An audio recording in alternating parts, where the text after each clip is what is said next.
Dalawang blockbuster trade ang nangyari mga boss, back-to-back pa ito.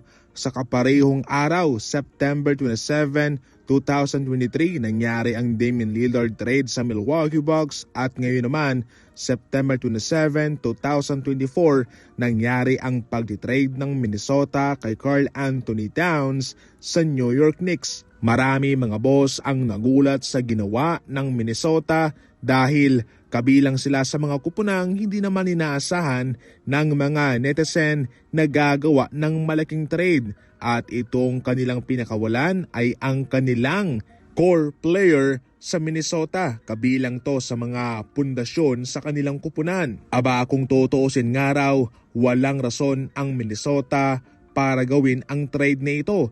Dahil imbis sana na mag-upgrade ay parang nag-downgrade pa sila sa kanilang ginawang move. Tinik sa lalamunan ng mga kupunan itong Minnesota dahil yan sa kanilang powerhouse twin tower na sina KAT and Rudy Gobert. Kabilang yan sa mga rason mga boss kung bakit sila nakalayo-layo sa 2023 NBA playoff. Ngayon, malalaman natin to sa season na ito kung tama lang ba ang kanilang ginawang trade.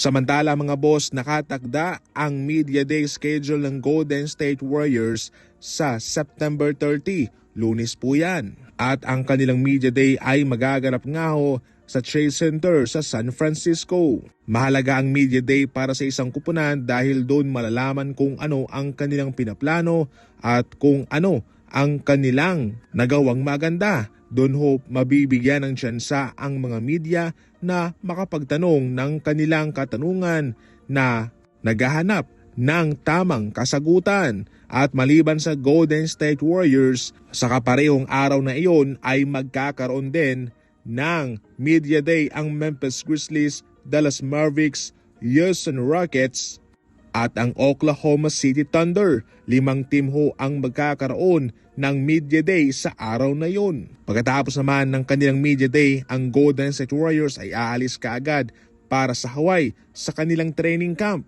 Malaki ang paniniwala ni Coach Steve Kerr mga boss na kailangan nila yan upang sila ay makapag-banding, especially sa mga bagong salta sa kanilang kupunan.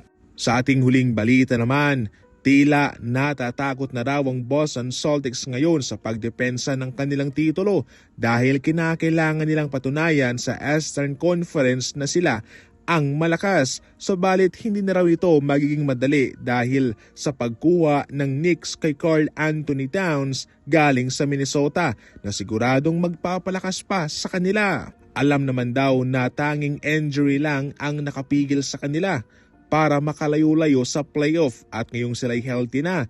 Plus meron pang Karl Anthony Towns, siguradong magiging sagabal itong Knicks sa plano ng Boston Celtics.